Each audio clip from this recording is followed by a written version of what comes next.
Welcome in, everyone, to another episode of the Hawkzone Rundown Live Edition. So today I've got Dan Viens and Michael Thompson joining me. Dan's got a hat that he acquired off of our store at one point. But gentlemen, good to have you in here after kind of the first week of camps now wrapped up. So how are you guys feeling so far of everything you've seen and heard coming out of Seahawks camp? I mean, everybody thinks they're going to win the Super Bowl this time of year, right? Every pass is the greatest pass ever. And every coaching hire was perfect, and every draft pick is going to be a superstar.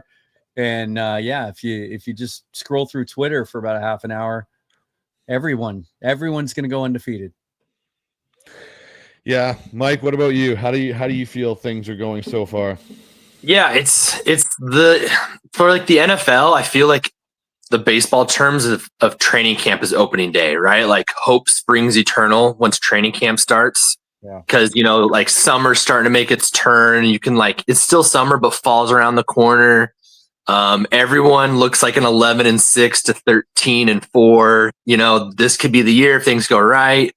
And then things come crashing down once you get that first injury. And it's just like, it hits you like, oh, okay. Like it's real life again.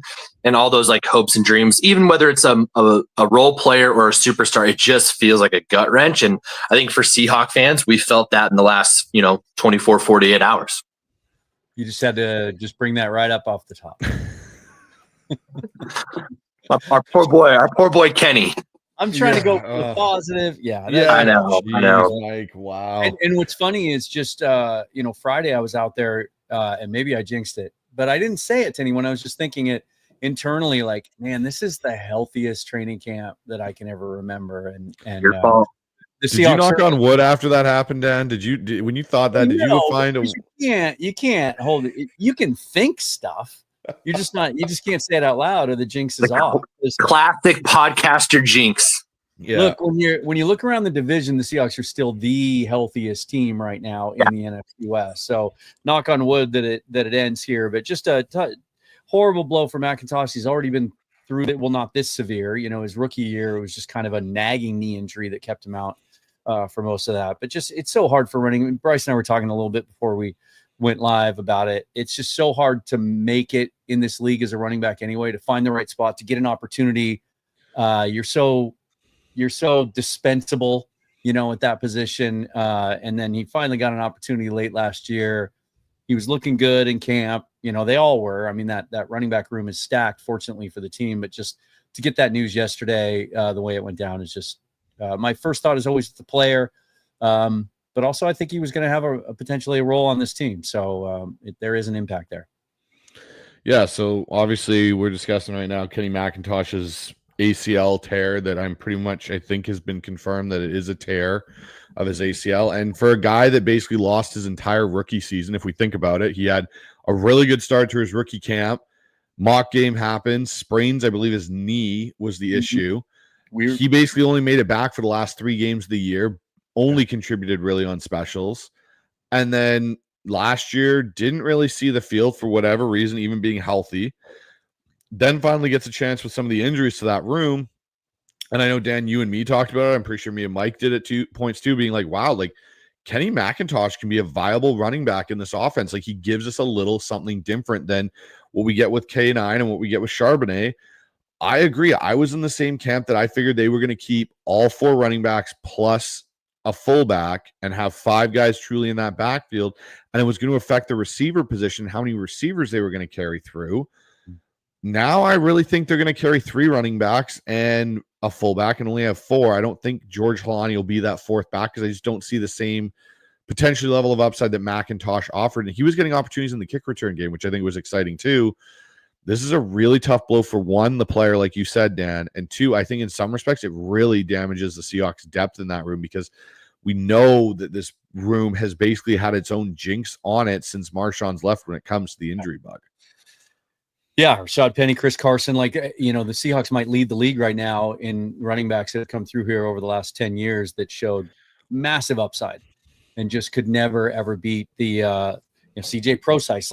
We're kind of the poster child for the attrition that position usually sees. And it's a cautionary tale too. I mentioned this on my show last night that when we go through draft season, you guys know what I'm talking about here. It's you can post a mock draft any given day, and someone's going to have an issue with some of your picks, and it usually goes something like this: why do we need another edge?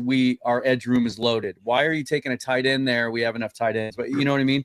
And we certainly heard that with running backs. We always hear that with running backs, specifically here with the back-to-back second-round picks, right? Like, it's bad value. You can never count on players staying healthy. Attrition is a real thing, and that's why I think this is the perfect example of it. Because, here I think a month, 6 weeks ago, I did a show about how that room might be the deepest and most talented running back room in the entire league, but one guy goes down, even though he's not the starter. In fact, we would all agree he's the third running back at best.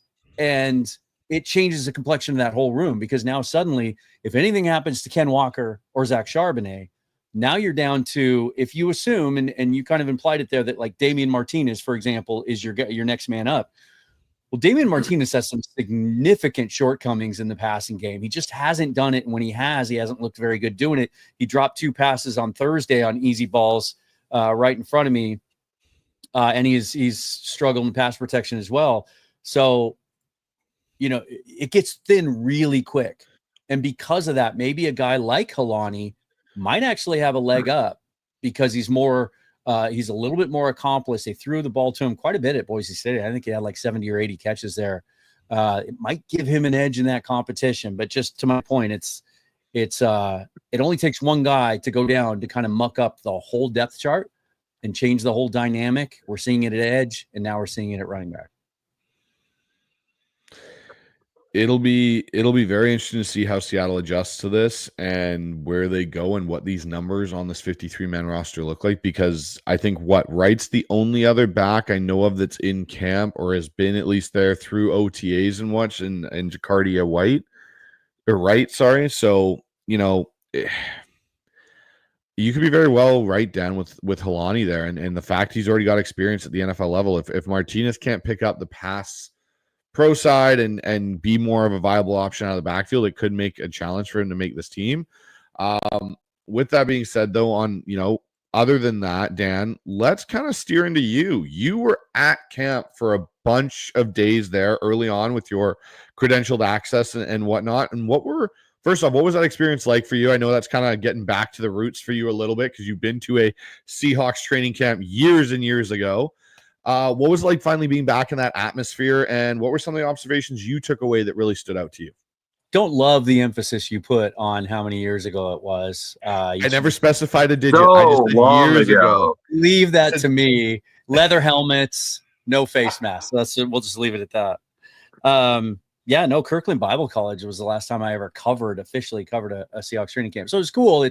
In one sense, like, I'm only 10 feet closer to the action than before, right? Like, just, give or take, but, seen plenty of practices from the berm. Used to go when they'd train in Cheney, and you could just literally walk right up to the chain link fence and stand, and Mike Holmgren would be like 3 feet away from you, and there was nobody there. But to just be on the field, my first impression, this may sound silly, was like, this is the nicest turf I think I've ever stepped on. Like the fact, I was so obsessed with that the first day. The fact that some of the stadiums in the NFL are notorious and have struggled, like Heinz Field, I don't know if it's still called that, in Pittsburgh, Levi Stadium in Santa Clara, just notoriously every year struggle with being able to put good, solid, quality NFL caliber turf out there. The practice field at VMAC is unbelievable. It's like a putting green. It really is. Like, you could literally putt a ball out there. It was great. Mostly because things just look different. I mean, I joke about how I wasn't that far away on the berm anyway, but you are, and things look different. Like, one of the first things I noticed when I walked up to the field was Robbie Utes was standing there with the running back and the fullback group. And like, you can see specs on a sheet of paper, right? Or a computer screen. He's 6'3", 274. Cool. He's massive. And then you see him in the backfield lining up, and it just seems unnatural. But then you get to see how easily he moves at that size. And there's something that Mike McDonald, there's a word he uses quite a bit that I've really come to appreciate, and that's feel.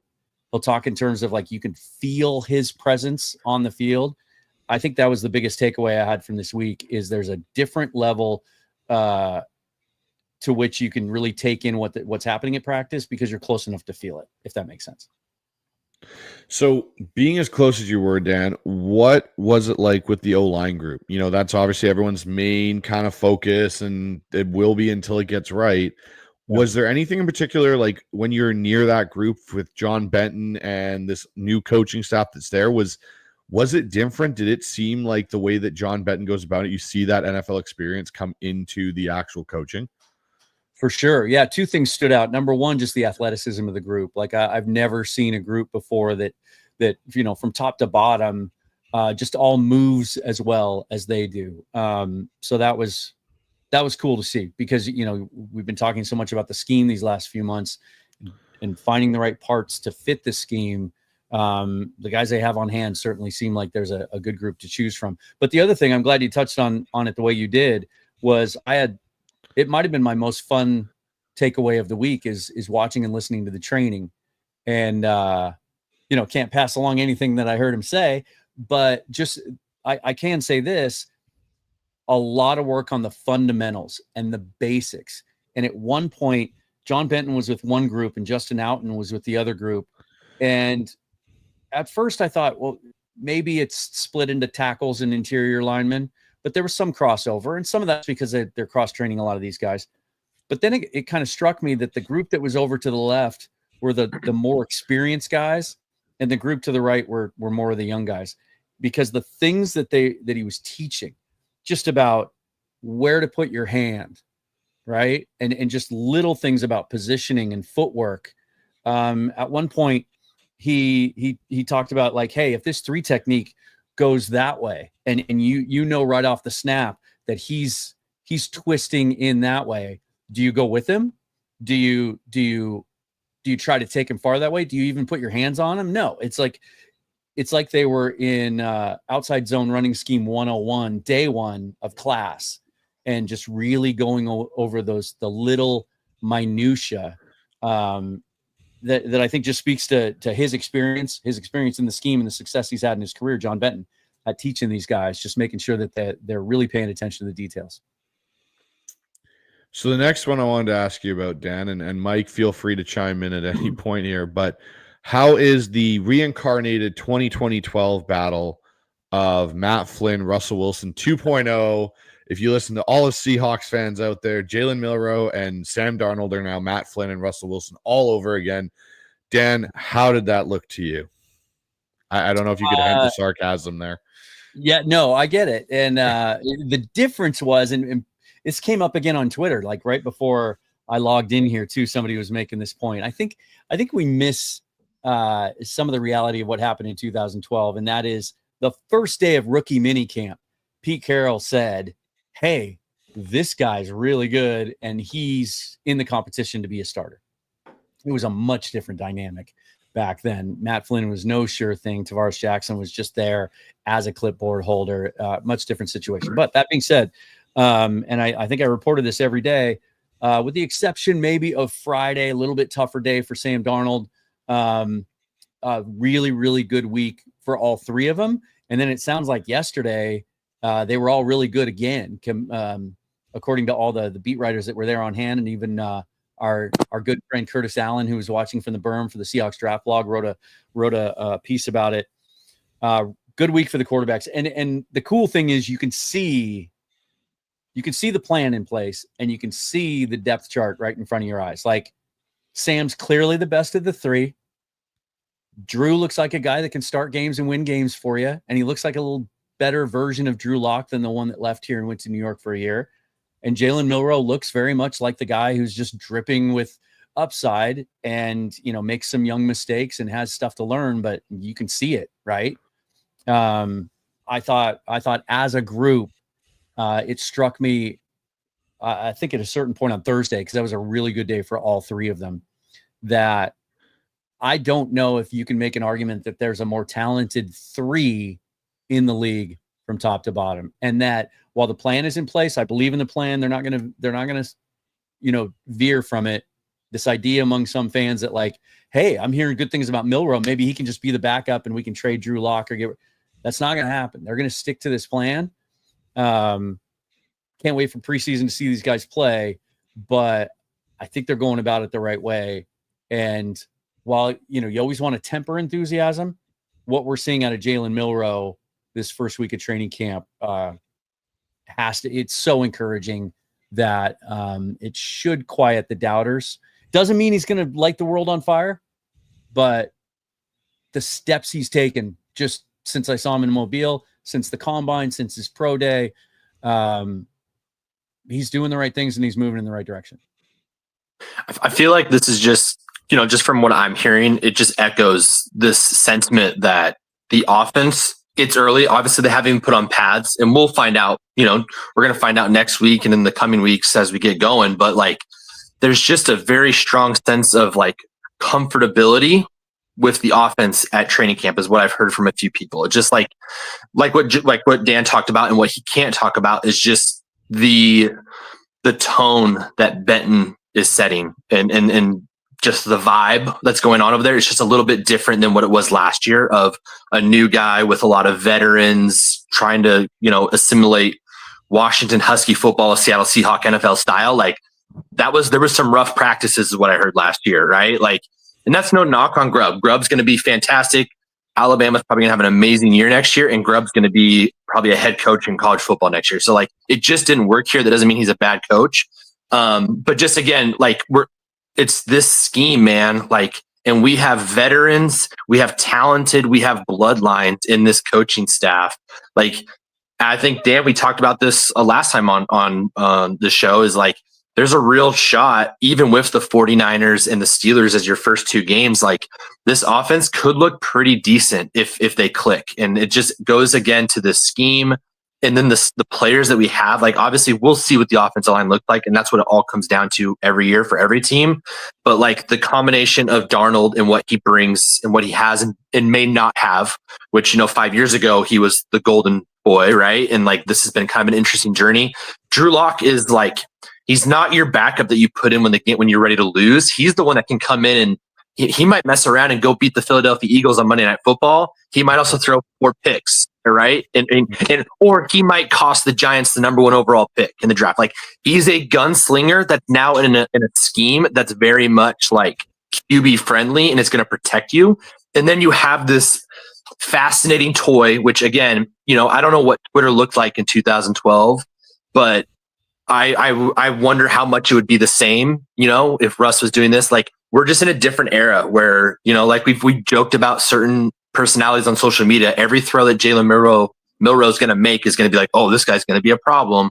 And we all know this 40, 50, 60-yard touchdown run is going to happen in one of these preseason games against guys that aren't going to be in the NFL. And like, it's going to get out of control. And I know we've talked about this. We don't need to rehash it, but like, it's just 3 interesting pieces that should all really well fit into this scheme that we have watched for as long as we've been football fans, right? 49ers to Shanahan with the Broncos to Kyle Shanahan and the Rams and everything we've seen. Like, this is what we've grown up watching, and this offense is always pretty good, and it always does a good job, and it's got its flaws, but it's just kind of nice to see that. And everything I'm hearing is like, it's just a different vibe. It's even if it doesn't exactly work, it's not going to have the warts and the ugly moments that we may have seen last year, health being a thing.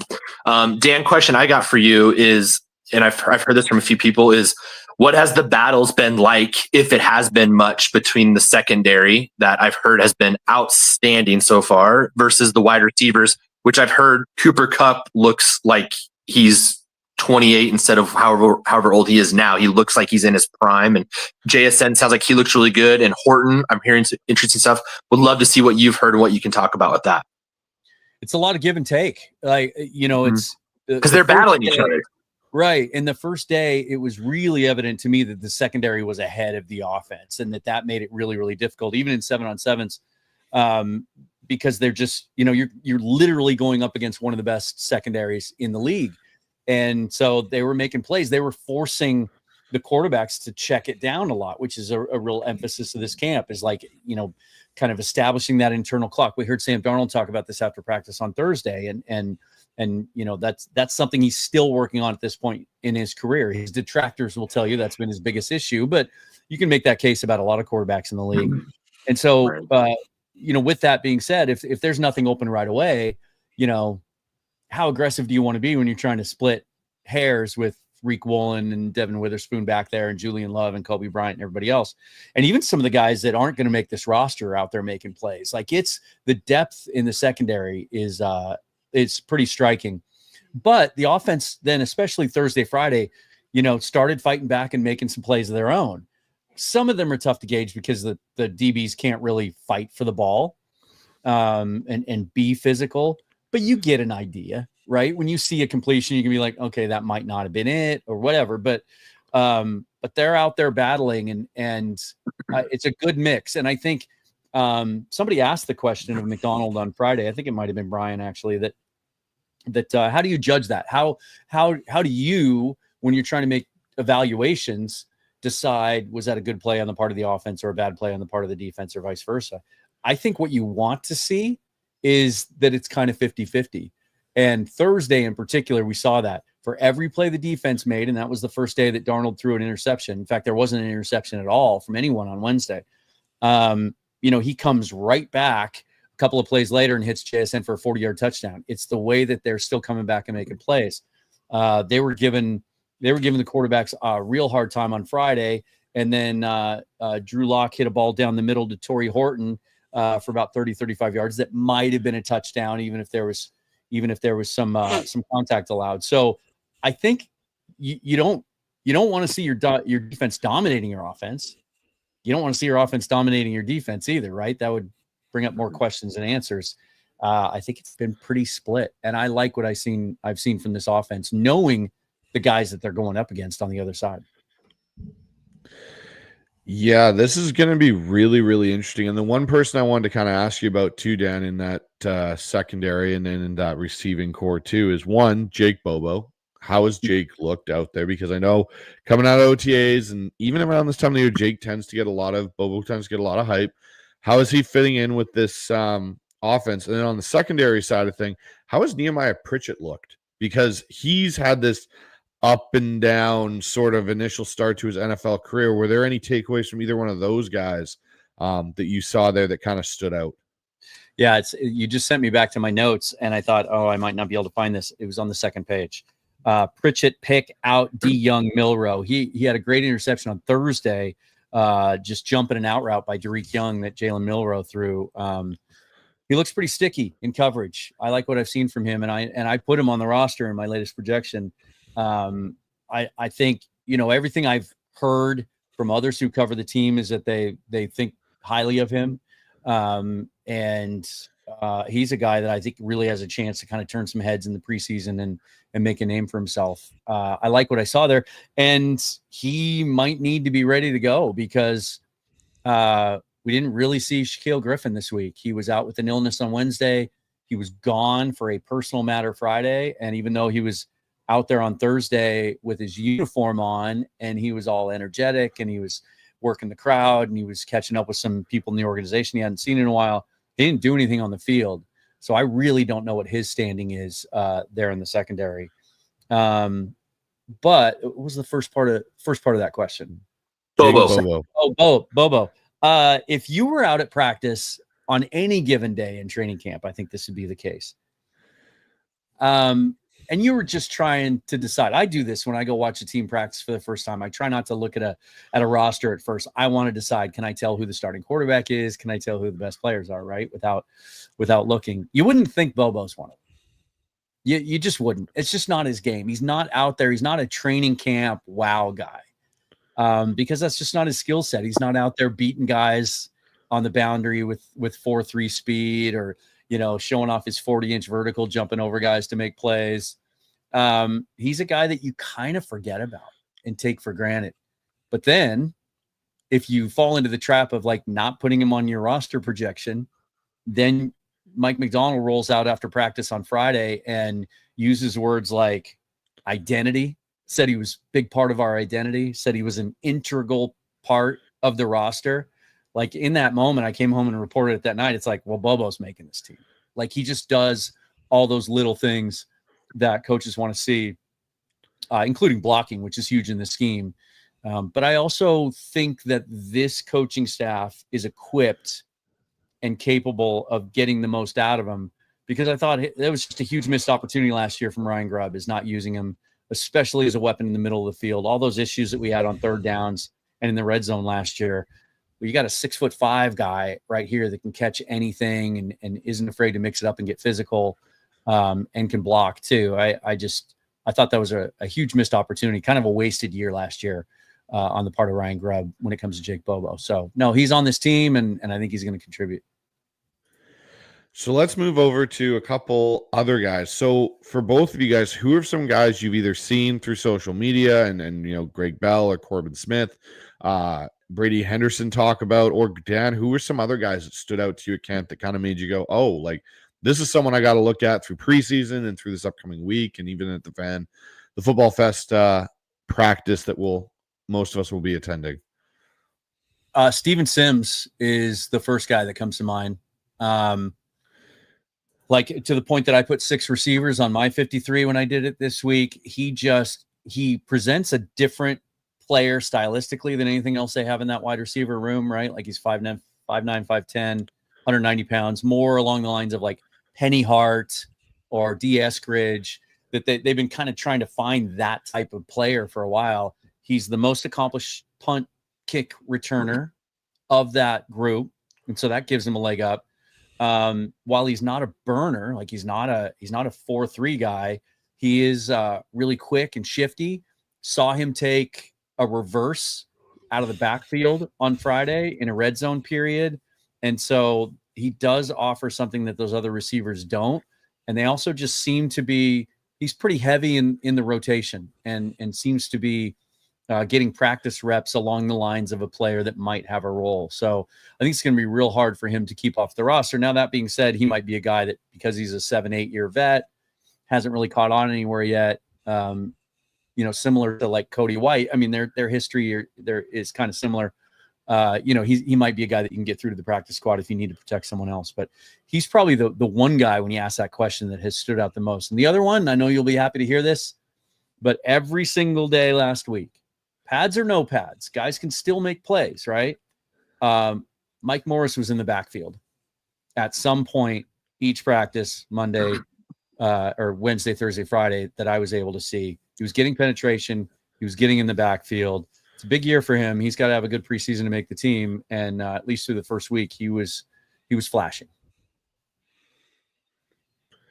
So my other part of this, Dan, with the standouts, and Mike, you feel free to jump in, is, I know the offensive line can't use their pads yet. Pads aren't coming on until tomorrow. Did any of the offensive linemen stand out? Because you talked about them being, explosive and they move well. What about these guys who were drafted this year? Obviously, Gray Zabel, we already all know he's going to be the left guard. That legitimately is his spot, unless there's something that occurs, will be his role. On that right guard side, though, as we saw from different reports, there were moving pieces throughout. Jalen Sundell, one of our favorites, was getting a lot of play at right guard throughout as well as center. But who else kind of outside of that group really stood out? Did Bradford continue his strong performances that he had kind of proceeded to get in minicamp? Christian Haynes, did he step up? And my personal favorite is Bryce Cabledew. What did Bryce Cabledew look like as a NFL guard potentially in that spot? So I'll answer this one backwards. Cabledew, just based on individual work, pad work, 2-on-2 stuff, some of the teaching drills. He stood out to me day one because you can see the athleticism, right? The reason that, he tested at an elite level on the RAS chart. We know the Seahawks like him. You've been talking him up for a long time. And even though he played mostly tackle in college, they're working him out at guard. He's such an easy athlete. You can see the appeal there. We'll talk about him when we get to the roster thing. But he's probably the guy that I'm most excited of them all to see when the bullets start flying. As far as the other interior guys, it's so hard to tell, but I saw good stuff from all of them, right? They were mixing and matching so much. I saw some reps on Friday from Christian Haynes playing center that looked really good. Like he had about 7 or 8 reps in a row at one point at center, and he's really quick out of his stance after he snaps the ball. He's built like a center. You know, he worked at center at the Senior Bowl. There were some of the scouting analysts that did reports on him last year. They thought ultimately that might be his best spot. And then Mike McDonald, when asked Friday if he's in the mix to start at center, he said, yeah. He later said, don't get me wrong, Olu and Sundell are ahead of him, but he's in the competition. That's why we're doing it. Like it looked really good. But then I'll say this. I'm sitting there thinking that, and I'm writing notes in my notepad, and then I look up, and the very next rep, Olu's back in there, and he had to execute a reach block where he had to get around a lineman who was slanting that direction, right? It's the hardest block that you're asked to make in any kind of a zone block run call. And he was able to do it. And we've seen him do that on tape in the past too. Like he was quick enough out of his stance to be able to get around and wall off the interior defensive lineman and make that block. So I thought Olu's been solid. I did a thing with Corbin on Thursday on the Emerald City Spectrum, and the way Corbin worded it in regards to Jalen Sundell is he said, I don't know if he's going to win one of these starting jobs, but I think the Seahawks want him to. Like the way they're moving him between center and guard, he's such a good athlete and an easy mover that he's going to play this year, whether he's a starter or not. At some point, he's going to be called on. He's going to play. But those are my impressions. As far as Anthony Bradford, I just don't see it. You can talk all you want about how he's an elite athlete for his size. At least he tested that way. John Schneider says, we think he can get to the second level. He can play in this scheme. He just, every time I want to believe in him, he records a really bad pass pro rep. And I just can't trust him there. We've talked ad nauseum over the last 5 months about this running scheme, but they got to be able to pass protect too. That's been a huge issue over the last few years. They've got to pass protect.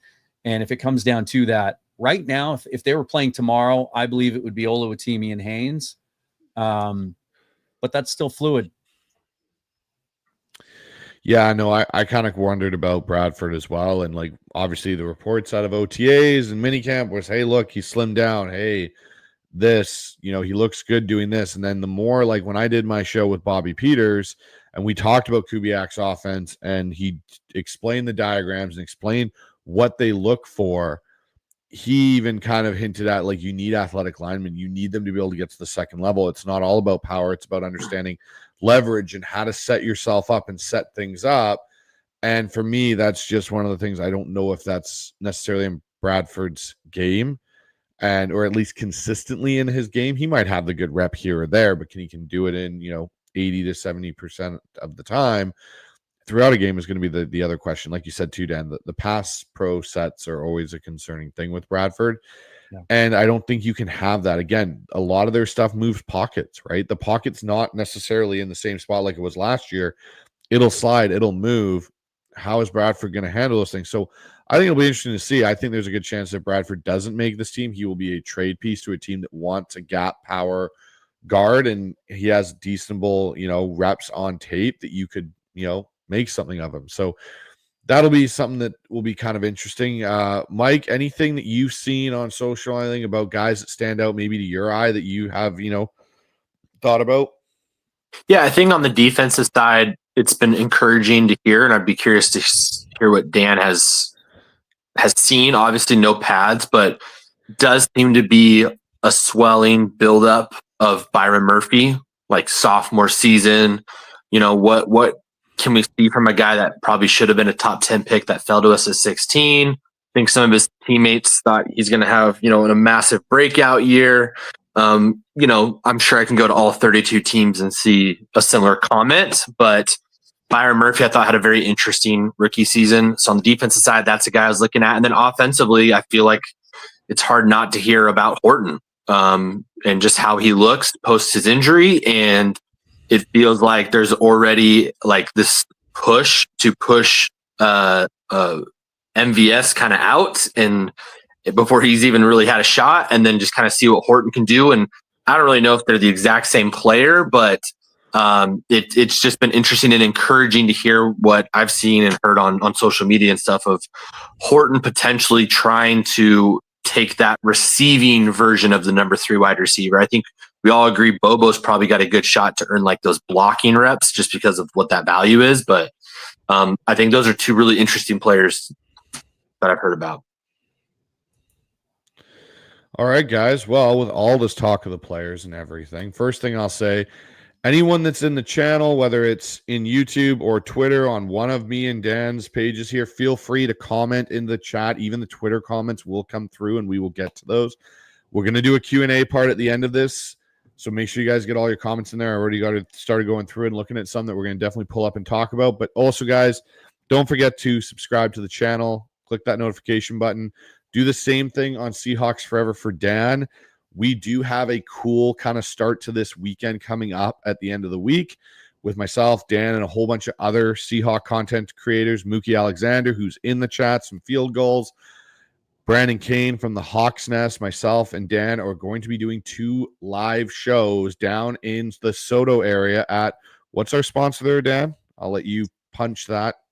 Fast Fashion Brewing. Got their Czech style Pilsner right here. It's fantastic. Yeah, it's down on First Avenue, right next to Hooverville, across the street from Showbox Soto. It's a father-son duo, the Storms, that own that down there. Great setup, really cool vibe down there. You're gonna love sort of the kitschy sort of feel and vibe of their decor and everything. And then they've got this back room with some games and stuff and a big screen. So we're going to have the Mariner game on in the background while it's going, and should be a lot of foot traffic in the area. Big homestand with the Texas Rangers and the Mariners this weekend, and then the football fest on Saturday. So looking forward to it. That'll be a lot of fun. Yeah, it's going to be a lot of fun. We're also going to have Corbin Smith stop by from the Emerald City Spectrum and Seahawks beat reporter. He's going to come in on the Saturday. So guys, make sure you have your notifications clicked. You got your subscriptions to both of these channels. On top of that, if you live in the area, come say hi. Come talk to myself, Dan, Brandon, Mookie, all of us that'll be there. We'd love to interact with you guys and meet you guys in person, so feel free to come. But with that being said, guys, let's get into this 53-man roster projection here, and I'm going to use the good old German Seahawkers roster builder, which shout out to them. They do a fantastic job with it. I know, Dan, you use it as well as I do. Yeah, it's fun. It makes my life so much easier doing it, and it also is aesthetically pleasing to people when you see it actually that way instead of us with our Excel spreadsheets.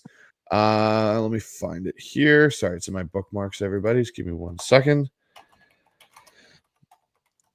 Now, Dan, I got to ask you one thing about before we get into this with the offense. What did you notice different between Kubiak's way of doing things? You know, is there a different flow to practice than when Ryan Grubb, or is it kind of the same? Or, you know, does Mike McDonald hang out with the offense more even in those first couple of days? Is he still very on the defensive side of things? It's kind of funny. Both of them are kind of ghost-like. If they're not real, you know, Pete, you always knew. Pete was like, where's Wally? You could always see him. And part of it was the silver hair, right? But he was just such an energy force. He stood out even when he wasn't wearing white while everybody else was wearing dark.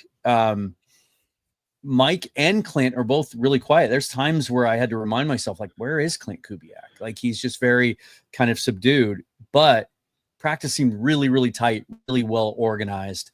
And that's really all I can judge a coordinator on at this point. It was a nice balance. I got to see some installs, which was kind of cool, watching them literally walk through certain plays and do it over and over and over again. At one point in 7-on-7s, they were working on this particular route concept and install. And there were like 5 or 6 plays in a row where the defense made a play and broke up the pass. Well, it's because they knew exactly what was coming, right? Because they're running the same play over and over again. But some of that tedium that we saw, they looked really sharp. Wednesday was sloppy, but it was sloppy kind of team wide. There were a lot of flags, especially in the 11-on-11 for motion and offsides and stuff like that. I think they were kind of being tight. And Mike McDonald he just seems so in command this year and so in control. Whereas last year it felt like, I remember commenting on it at the time, it felt like he was feeling his way and learning the job on the job, right? Everything goes into it, not just how to organize practice and where to spend your time and your attention, but also how to deal with the media. He's so in control of that now. And I feel like that permeates throughout the entire team and the entire squad. Very, very organized practices. Although I will say this, Friday, and somebody asked him about it, and he said it was no big deal. But Friday in particular, he was kind of following the offensive linemen around and watching what they did in that particular practice. So he isn't just watching the defense. Okay, gentlemen. Well, let's start this roster construction again. I know we did one literally last week before it all started, but let's try and do one now. We'll take a lot of what Dan said here and bring it into this, kind of idea of what the Seahawks roster could look and some of the changes. Obviously, the McIntosh injury does change a lot of things. So let's go here. Sam Darnold, Jalen Milroe, Drew Lock, all make it. And I'm actually going to pull up one thing right now that just came in the chat that I think is absolutely hilarious. And I'm going to throw this up there right now. MWM, who's one of the guys that's always in this chat, he goes, Michael Thompson, you look like you're ready to talk Mariners, not Seahawks. I don't want to talk about that offense today. I want to talk about the Seahawks offense, not except for Cal, Big Dumper got number 41. But other than that, no. That's all man. Yeah. Cal Raleigh's had himself a season. Hey, only talk about the Mariners in the chat when we trade for Geno Suarez while we're doing this podcast. That's the only time I want to talk about the Mariners. There we go. And that reminds me, guys, go over and sub to Dan and Mike's channel, Mariners Forever. They do a great show over there, so jump on over there if you want your Mariners content, guys. It's a great channel, and I listen and watch it all the time myself. So, and it will get now that I'm settled, we'll get active over there again. We're talking about doing another show soon. So, all right, guys. So let's look at this running back room. So Kenny Walker, Charbonnet are there. McIntosh isn't. There's Holani. There's Jacardia Wright, Brady Russell. Who, interestingly enough, I wonder if Brady Russell's moved out of fullback and move more into the tight end role again, because I've heard he hasn't been doing as much there, and it's very much Robbie Oates is the fullback. Yeah. So I'm thinking and these guys, I'll shoot these guys a message too. They should switch him back over. Like it was very clear to me all week that he is back in the tight end room. That's his primary position, but he's the backup fullback. Yeah. Okay, guys, so we got 3 in there right now. Walker, Charbonnet, Oates. Are we all pretty safe to say we think Martinez is making this roster, or do we think it's Holani? What do we think right now? I had Martinez on my latest just because I do think there's going to be an opportunity for him in the preseason to show off what he does best and be such a dynamic physical runner that they're worried about him getting poached if they try to get him through to the practice squad. It just comes down to how much trust do we need to have in our third running back to be able to pass protect and catch the ball out of the backfield. Because as we said at the top, it gets really thin really quickly. And those are things that Holani has a lot more experience doing. As long as Charbonnet and Ken Walker are 100% healthy on cut down day, then I think, provided he's had a good preseason, I think Martinez makes sense, because I think teams around the league, they reset after the draft, right? And they go back and they reassess what we miss on. How did we have guys judged incorrectly, too high, too low? And I bet there's a lot of teams around the league thinking, how did Damian Martinez get to the 7th round? And if they get the opportunity to claim him on waivers, they might. But right now, I would put him on because I do, as a runner, I think he's a future starter. I think that if we were playing the 49ers, if the game was tomorrow, I actually think Holani would be on the roster. Like, I think with what is required of this scheme, like having that third running back, being that elusive, that scat back, so to speak, I think that's something Holani can do. However, I think as we go into preseason games and more into this, I think we're going to see why, just what Dan said. Damian Martinez, I think Dan had him as a 4th round grade or 5th round grade. And maybe that is the reason why he fell that far, is because he can't pass block. And that is going to probably be something that maybe will affect his career. But I also watched these running backs run into a brick wall and not move the line at all last year, time after time after time. And I believe from watching Damian at Oregon State and then watching him with Miami, I think that's something that he can provide. But this is, like we talked about, this is a great opportunity for Helani to prove, hey, like, you know, don't ask Kenneth Walker and Charbonnet to catch these passes out of the backfield. I can do this. I can be that guy. I can be that Travis Homer in this scheme for you guys. And so I really do think that. And then the other big thing is, as Dan said, the draft is kind of allows that reset, and that allows an opportunity for people to be like, man, why did we let Martinez go that late? I think if you don't have Martinez, there's a really good shot he gets poached. However, I think the league is deep at the running back position right now, and this draft class that just came in has just created this nice, you know, like just depth. Whereas a Helani, I actually do think will make it through waivers by September 7th when it's time to go. So right now, I would say, gun to my head, I would take Helani, but when it is time for when it's go time, it will be Martinez, and I think Helani will not be on the roster.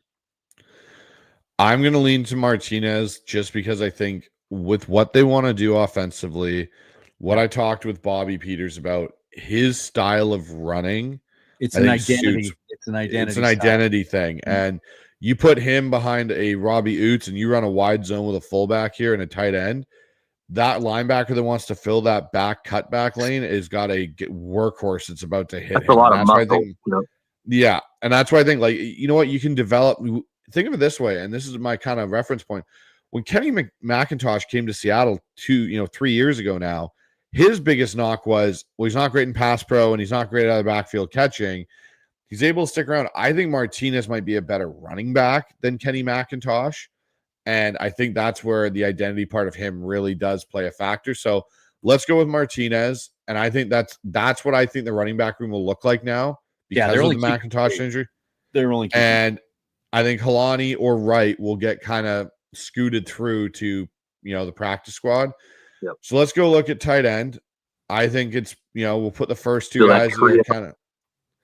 Do we think it's Eric Saubert, who I think is, probably someone that they really do want to have on this roster for what he excels at with the other two tight ends don't, which is being a move blocking tight end. Yeah. I think it's, barring injury, I think it's pretty set in stone that is your three. That's your trio. Saubert is your veteran kind of safety net in case anything happens or Arroyo or Barner struggles in this new scheme. And it just kind of goes back again with what we've seen from Brady Russell that, yeah, he might be becoming a tight end, but I think we all agree this is also another player that would easily make it. I don't want to say easily, but should make it through waivers. Yes. If that were to happen, in my opinion. I agree with you. I agree with you totally, Michael. I think him and Helani are two guys that you can sneak through now with that big cut down day that they get lost in that shuffle. And unless it's Pete Carroll sitting there on the other side and looking at Brady Russell going, yeah, I need Brady down here in Vegas, I don't think, he sneaks through. And that's something I guess we all have to kind of think about now is with Pete being back in the league, Pete is definitely going to have an eye on what John and them are cutting up here because there will be guys that he knows really, really well that he may go pick up. I think it's going to play a part in their decisions that if they're thinking in a normal year, they might think, well, this guy, we should be able to get this guy through waivers. No problem. That's a whole different variable sitting out there in Pete. Like you can't try to get a guy like Jake Bobo through to the practice squad. There's no way. There's other guys on defense that you can't.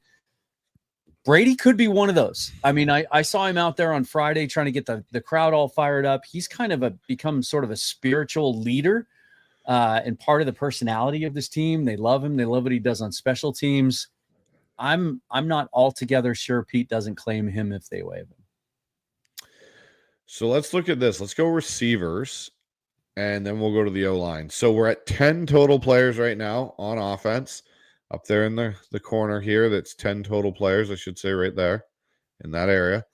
Receiver, I think it's pretty safe to go 1, 2, and I'm going to throw Bobo on here as 3 because, to Dan's point, he's an identity piece from Mike McDonald, which I don't think Mike McDonald throws that term around very lightly. JSN and Cooper Kupp. Now, for me, I think MVS and Torrey Horton are the next two that go on this list. I don't agree. think Horton. So we'll go Torrey Horton, we'll go MVS. That's where it gets interesting. I think they're going to carry a 6th receiver now. I think this is where that extra spot goes to because they still can carry 10 offensive linemen at this point. And I know, Dan, you said Steven Sims is who you think. I think it's a toss-up between Sims, Ricky White, and Cody White on who makes this team. And Ricky White does have some kick return flexibility. We've seen that. He can contribute on specials. I think, again, it comes down to do they think Ricky White can sneak through to practice squad?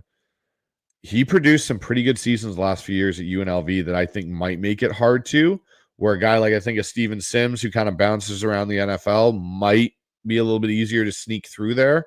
What are your guys' thoughts on that? It's funny because I just did my updated 53 based on what I saw, and I put Sims on the roster for the reasons I explained at the top of the show. But Cody White just keeps making plays. Like every single day at practice, he's out there making plays. And if, again, to use that analogy, if you were showing up to watch practice and you had no knowledge about how this team or this roster, you might think he's one of the top 3 or 4 receivers on this team. It's going to be really hard to keep him off the roster. Again, that being said, he's also a guy that's played for like 8 teams. He's been out there before. The league sometimes tells you how they feel about a player. I don't think, I'll put it this way. These 8 names that are left on the board at receiver, I don't think the league is going to be crawling over each other to claim any of these 8. And so I think it's just who fits best and what you want to do. And that's why I went with Sims, because I think like I think he's the best punt return candidate on the roster. Ricky White didn't flash at all this week, as much as I wanted him to and like him. I didn't hear a word on social media about him. Yeah, neither did I. He had one catch. I've heard Cody White is someone that I would love to see on this roster. And if Steven Sims flashes as a punt returner type, I think that's an added bonus because we do not want the D. Williams experiment again in Seattle. No, but I saw Sims do much more than return kicks in practice too. And he's a guy that he was just, making plays left and right, and they've used him out of the backfield. I think they're going to keep a 6th receiver. I do. So we probably should pick one of these, but I don't think it really matters, if that makes sense. Well, I mean, if you're expecting this guy to play a pivotal role in your season, then that's probably not a good thing. Like, no offense.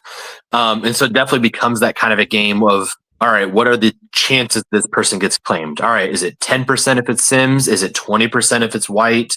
Cody White, is it 25% if it's Ricky White because of his name? Like the punt block thing, like, is that something that a team's going to be like, ooh, right, I may not think of you so much as a wide receiver right now, but I feel like you're someone that can get me 2 blocks this season because it is a specialty that you have or such. And so I think it comes down to that game, but like also right now, this early in the game, I'd prefer to reward the veteran and Sims, honestly. Dan's not the only person that's been glowing about him so far. And yeah, like at the same time, like Ricky White, you can probably get another Ricky White. There's probably another Ricky White somewhere out there. And again, I'm not trying to disrespect him. And I like Cody White too. I was very excited when we got him a couple years ago, but like, it's just one of those things where I would run with the hot hand. And don't get me wrong, it's a strong group. When I say they're not going to get, they don't have to worry about these guys getting claimed, I think that speaks more to just kind of the depth of talent at wide receiver around the league. Day 2, I had a conversation with Corbin on the sidelines about like, this is, in fact, I talked about it on my show. It was Thursday, and early in camp, I had a thought that like, man, they're going to have a hard time keeping Steven Sims off this roster. He just looks like he belongs. Then I ran into Corbin about half an hour later, and the first thing out of his mouth, he goes, how are they going to keep Steven Sims off this roster? Yeah. So like, great minds think alike. Right. But I just want to make the point that like, it's not, when I say that I'm not worried about these guys getting claimed, it's not because I don't think they're talented. I think the opposite. Like this entire group, Foster from Michigan State was out there making plays. Plumlee looks like a guy that could play in this league, and he has no shot to make this roster. Tyrone Broden at 6'5" runs a 4.3 and is out there making. All these guys, except for McCollum, were making plays this week, and some of them will catch on with other teams and have a shot elsewhere. It's a good problem to have. Even Derek Young, we forget about Derek Young, but my goodness, you see him standing out there next to the other receivers, and he just looks like a physical specimen. It's a real bummer we haven't seen him build on kind of some of that stuff we saw at the end of his rookie year when they were like using him in the backfield and moving him around and stuff.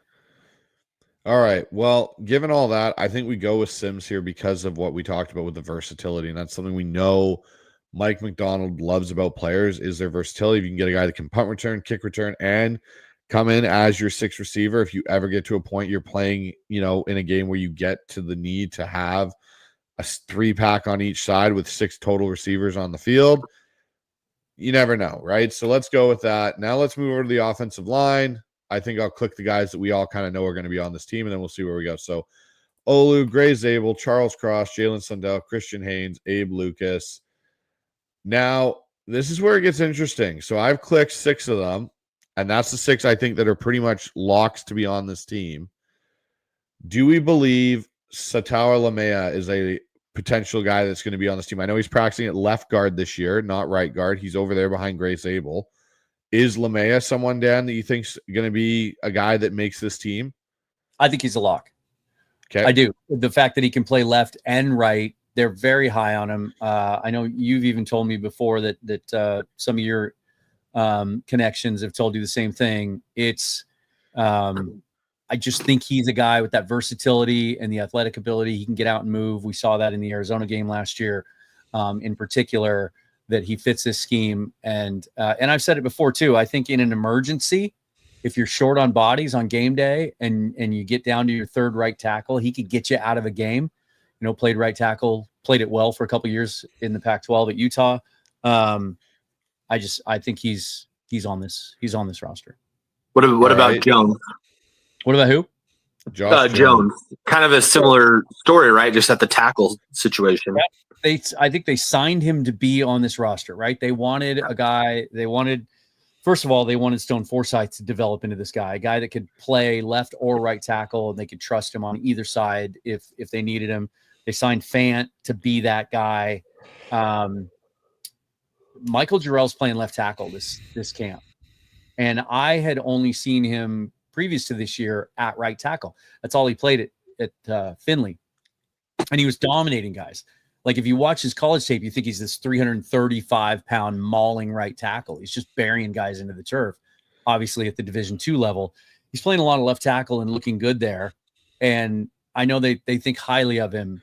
I think there's a chance, in particular, if Michael Jarrell has a really good preseason, they're not going to bat an eye at losing $1.5 million, which is what they paid Josh Jones as his signing bonus.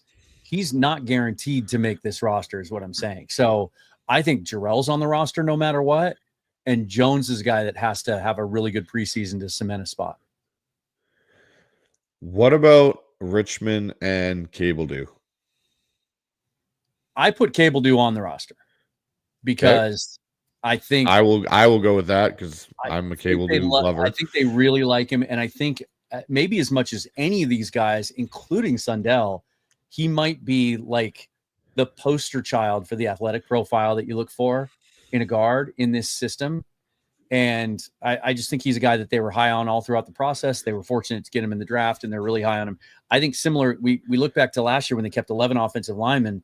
They kept Jarrell, they kept Sundell, they kept all the rookies because they didn't want to expose any of them to waivers and risk losing them, even though they didn't think they were going to get down to those guys. Now, ultimately, they all ended up having to play. Welcome to the NFL, right?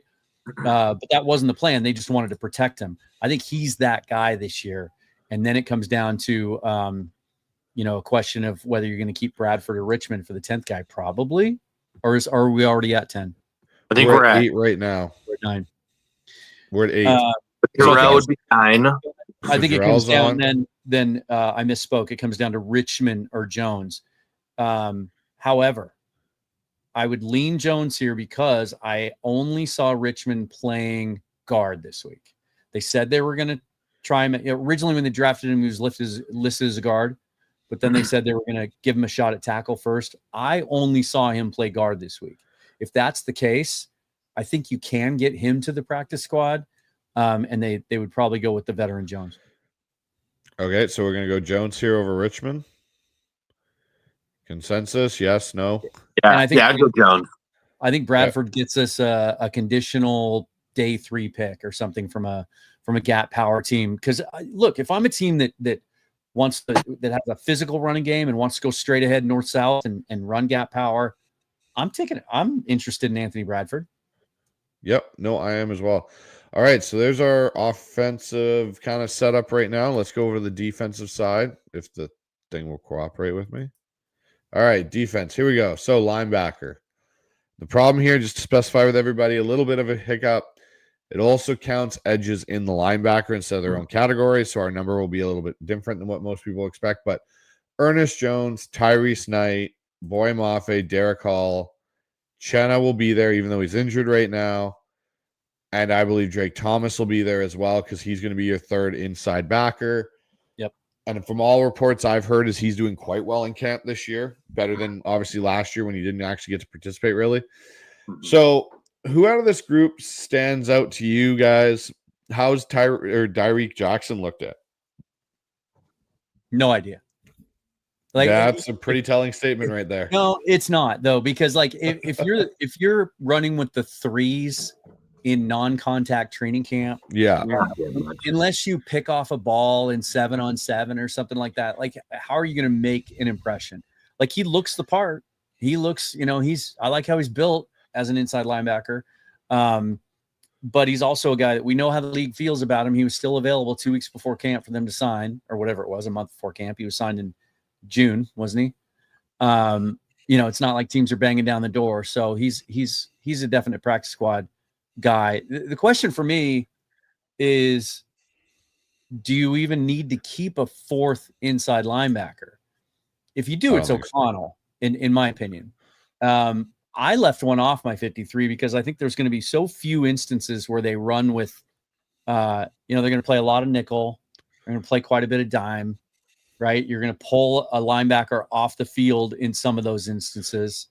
We heard, I don't know if he told you on your show, but I know Greg Bell told me that during OTAs, Nick Emenwari was playing a lot of weak side linebacker. He was playing a lot of will. And so they might feel like that's kind of the sort of stealing an extra roster spot there with Emenwari playing like box safety or a third safety, but also can play some weak side linebacker. And that because Drake Thomas can play Mike and Will, I think the opening 53 might only have 3 true inside linebackers on it. And then a couple of these other guys will be on the practice squad. And so one other player I'm going to add to that weak side linebacker, sub package linebacker is DeAnthony Bell. Another bigger safety they signed from Cleveland this year that I think can play in that same spot too. Can do a lot of the same things. When I talked with Cody Alexander, earlier from Match Quarters on one of our shows, he brought that up and he said that's where I'd play Emenwari and Bell, is I'd play them in that box sub big dime package and let them wreak havoc, because he goes, they're both guys that are over 200 pounds, 215 pounds. Let them go be an advantage on a tight end and, then fill in run gaps if they need to. So with that being said, then, is there anybody here? Does Jared Ivey, did he stand out? Did Tyreek Smith stand out at all to you, Dan, when you were there? Ivey more than Smith, but I think as the roster's currently constructed, as we sit here today, unless they pick up another veteran edge, I think Ivey makes this team. I think he has to, because I have some pictures. I should have sent them to you so you could upload them. I focused yesterday before practice or Friday before practice on the edge players who were over doing some blocking sled stuff. And it was Boye Mafe, DeMarcus Lawrence, Derek Hall, and Uchenna Watching. That was it. There was only 4 guys in the edge group, because they do have Ivy working out more with the defensive linemen, even though he can do some of that stuff and drop. I think right now, the way this roster stands, he has to make the team. Boy, it sure sounds like they could use another edge. Okay, Mr. Guy over there that wants everyone and their brother traded for at this point. Hold your horses. Yeah. We'll get to that. I'm sure it'll come up. We'll talk about that. All right. Cornerback. So Zy Alexander's obviously no longer a part of the team at this point. Witherspoon, Reek. I think Josh Jobe is pretty much a lock to make this team at this point. And outside of that, so a couple guys here. Obviously, we know, Dan, you kind of touched on Shaquille already. He's not necessarily a lock, even though they paid him the money. I wouldn't say he's necessarily a lock to make this roster. Nehemiah Pritchett's had some good days. The other one is Waxter here is someone that I'm interested in, and same with Jean Charles is another one, or Jean Charles is another guy that I'm interested in. What have you thought of Waxter and Jean Charles so far, Dan? So, without getting in trouble for saying something that I don't think has been confirmed, and so I can't say anything about it, let's just say that Jean Charles was not involved in practice this week. Okay. So for me, he's out. That's a guy that if you're a bubble guy, you're on the edges of the roster. Like, what do they say? Availability is the best ability. You have to be out there, right? And same with Shaq. Like I said at the top, like he's got to figure out. I don't know what's going on with him. You know, if it's family stuff or whatever, or maybe he's just rethinking whether he wants to play. Like how often have we heard that where someone's dealing with personal issues and then they end up retiring or stepping away from the game? He seemed pretty happy to be out there on Thursday. He just couldn't go. And so for me, I was just looking through my notes because, God, there was a couple of plays in particular. Thursday was a really good day for Waxter. And there was one play in particular where he broke a ball up. Yep, here it is. It was an out route from Darnold to Bobo. It was fantastic PBU from Waxter where he really timed it, saw it, broke on the ball, came up and knocked the ball away. Really nice rep from him. And he's got some good college tape as far as run defense. And we know how much Mike McDonald values that. So right now out of this group, to me, Pritchett's on the team. And there's very little question about that for me at this point. I mean, there's a chance he might even take some of Job's snaps, right? Like, is that kind of what you're thinking is more likely than him missing the team? Or do you think Job is very clearly number 3? Job's pretty clearly. Okay. He's the guy that's in there when Devin moves inside. Okay. So we saw a lot of that. We saw a lot of Reek playing on the left side in practice this week too, which is interesting. They're switching Devin and Reek and Job side to side this year more than they have in the past. So that'll be, just another thing for offensive coordinators to have to worry about, right? But they will keep a fifth corner. And so, for me, it comes down to if Jean Charles was out there, he'd be in the mix because he certainly got a lot of buzz during OTAs and minicamp. But for me, it's down to Griffin or Waxter.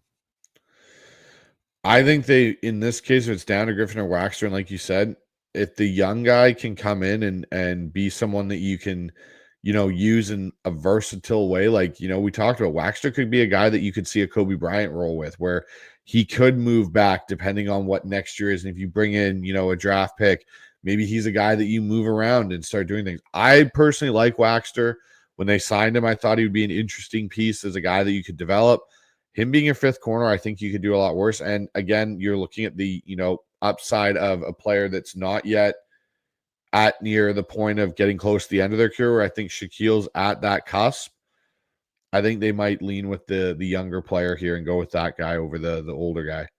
I think the interesting thing too is like Shaq, yes, he knows Seattle. He knows the building. This coaching staff is not the same coaching staff that drafted him, developed him, and was here with him. Like, there are no ties whatsoever that I know of that the staff has to Shaq. And so, yes, he's a name and he's had some success in the NFL and in Seattle, but like, man, I really hope whatever's going on, it gets sorted out, because I would like to see that be a competition. Because like, if he can be something as a veteran, I would like that. But again, as a guy that mocked Waxter to Seattle in the 7th round quite frequently in the draft time, like, I love what I'm hearing from Dan and what we're hearing about Waxter. This is a great comment from Mookie, because I was going to make a point that's very similar. It's, the reason I wasn't high on Waxter when they signed him as a UDFA is he's a 4.6 guy, right? That's always a concern at that position. And so I was going to say, he has to have a really good preseason. If he has a really good preseason, this is how I meant to word this, then where he's making plays, he's locking guys down in games, right? Showing that he can make the jump, he can play at the NFL level and cover at this level. You're going to have to put him on the roster, because this league still is enamored with tall, long, physical corners. And if he goes out and puts reps on tape in games and shows that he can play, he's a guy that might get poached. And you have to take that into account. You might think he's not going to see the field at all as a rookie. And again, this goes back to how they approached the offensive line group last year. But if they feel highly enough about him that they think he might be a significant player in the future, then they're going to have to put him on the 53 because Devin Witherspoon and Rick Woolen, their contracts are up in the next year. Shaq Griffin's on a 1-year deal. Josh Job's on a 1-year deal, right? The future of the cornerback position is not yet quite locked up. So if you can lock up a rookie that you think has a bright future and he goes out and proves it in games during the preseason, you have to put him on the roster. All right, so who are we going with, Shaq or Waxter here, guys? I'd go Waxer. Yeah, I think until if Shaq doesn't show up pretty soon, it's going to have to be Wax. It's going to be Waxter. And Shaq could be an Artie Burns guy too. He could be a guy that if he comes back and he contributes and he has a solid preseason, you can release him. No one else is going to pick him up. He was out there until June. Again, the league told us what they felt about him. And then you can wait until after week 1 when veteran salaries don't have to be guaranteed like they would always do with Burns, and you could bring him back. All right, let's move on to the safety group here, guys. So I think this is an interesting thing because we've got, in my opinion, these are the 4. And I think Ty Okada makes it through to practice squad. I think AJ Finley can make it through. And I think Jarek Reed can at this point if they were to put him through. I think all 3 guys that we left off of this are guys that will get through to a practice squad. I agree. Yeah, I agree now too. In mine, just the other day, I put Okada on there, and only because like he's solidly running with the 1s and 2s all the time. And we also saw them elevate him to the active roster at the end of last year. But your comments about his versatility, how he can play down in the box more, he can basically play weak side linebacker, and the way that the rest of the guys on that defense talk about him. And he's also making plays. You know, he had the first interception in camp, picking off Sam Darnold trying to hit JSN on a post route on Thursday. He feels like a guy that's kind of part of the personality of the team already. I think that's safe enough to say those are our 4 safeties. Now let's move over to D-line. Leonard Williams, Byron Murphy, Jaron Reed, DeMarcus Lawrence. And now from this, Riley Mills will make this because he will be going through on PUP. Yeah. So we won't even click him and put him on this because he's going to be through and on to PUP, and you don't have to really account for him on the 53 just yet. So Jonathan Hankins, he's kind of on this, got a back injury, vet, I think rest, kind of, I think along the lines of you don't really have to show us anything, Jonathan, in camp. Come in, be healthy when we do call upon you. So I think Jonathan Hankins is going to make this team because I don't think they have anybody currently in mind that really fits that role. So between Peely, Mike Morris, Bohanna, who do you guys think is the next one that comes on this list? What are our numbers right now? So we're 47 total. That's and I'll quickly, sorry, I know, Dan, this is a big thing. I will move across and do this really quickly because this will make things a lot easier. Yeah. So now I'll go back. There we go. Okay, so we have 3 spots left. Okay. Yeah. So until Riley Mills is healthy, Mike Morris is on this team. Okay.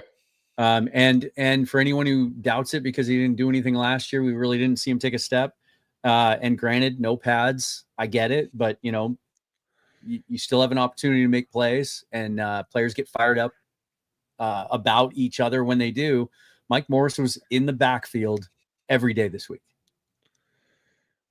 Okay. So do we add another one in this group? I think you have to, just from a number standpoint. It's just a question of, is it one of those, is it Bohanna or Peely, or is it someone that's not currently on the roster? I think they're going to be shopping heavy at the cut down for potential younger nose tackles that maybe can grow with the team and that can be kind of a solution moving forward. I went with Peely on mine simply because Mike McDonald was asked about him Friday after practice, and he kind of lit up a little bit about when talking about Peely, and in particular, just how he said you can never have too many big guys that are athletic and that can move. They really like his athletic ability. I think he's ahead of Bohanna right now. Okay. I'm good with that. I'll take that. All right. So we have 1 roster spot left. Do we dedicate it to offense? We currently have 26 players. Defense, we have 23. Do we dedicate this to another defensive player? Does Ty Okada make it as a fifth safety? So if I remember correctly, last week we finished with 23 defensive players. So I think what we're talking about here is what do you do with Kenny McIntosh's spot, right? Correct. We had 4 running backs last week. And we had 10 offensive linemen last week. We still have 10. We had 5 backs in total last time when we did this. So we have 2 spots left open. We have 1 spot left, Dan. Oh. So are you talking Okada? Are you talking Russell? Did we add Bell? I think Anthony Bell is sitting right there. Okay. Yeah, it's tough because I think even if you went out, let's say they go out and sign Jadeveon Clowney, I think that just moves Ivy off the roster. Yep. I'd be tempted. I know I did it on mine. I've seen some comments off to the right. And I did it on my 53. That I think if you have an extra spot, you feel good about the rest of the position groups. I think Brady Russell makes this team because of the versatility, because he can play that 4th tight end and he can play fullback.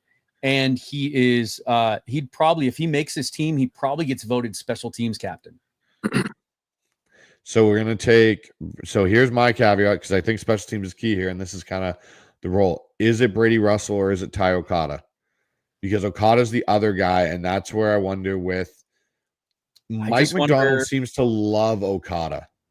And I just feel like he's that 54th guy that you can have on the practice squad, elevate him on game day, deactivate one of the young offensive linemen, and have him as your 5th safety on game day.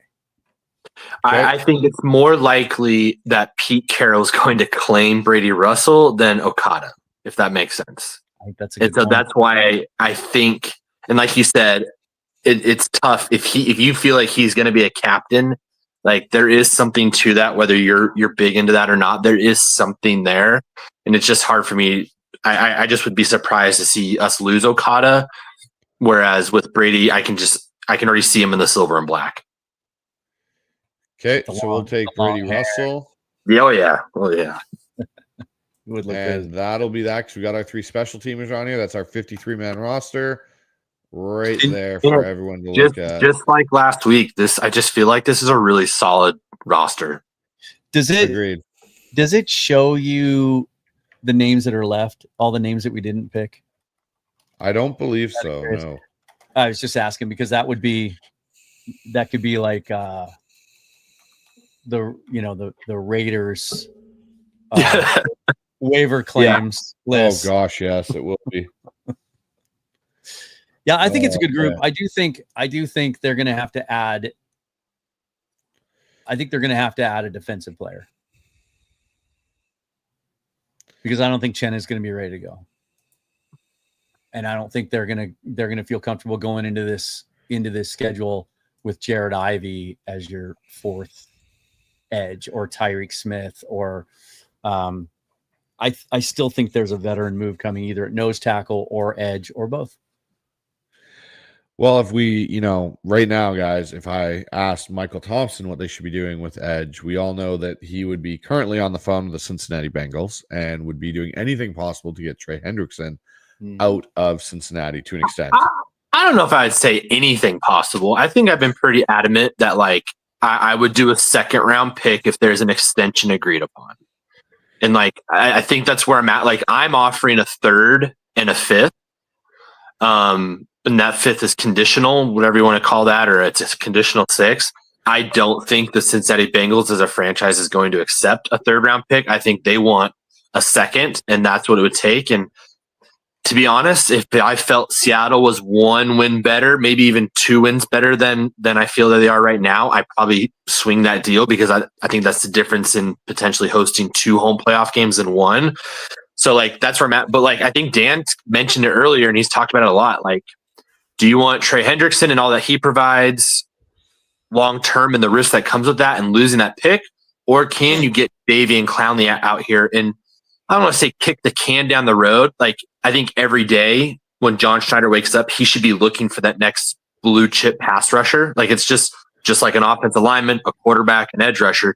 Every day that should be your job. If I'm owning a football team, that's what I want my general manager to be doing. But that doesn't mean Jadeveon Clowney can't be a huge part in Seattle winning the division this year. Like that rush defense and what we saw with him with McDonald was that, I don't want to say it was the number one pick, but it was pretty close to what we all thought could have been his career every single year.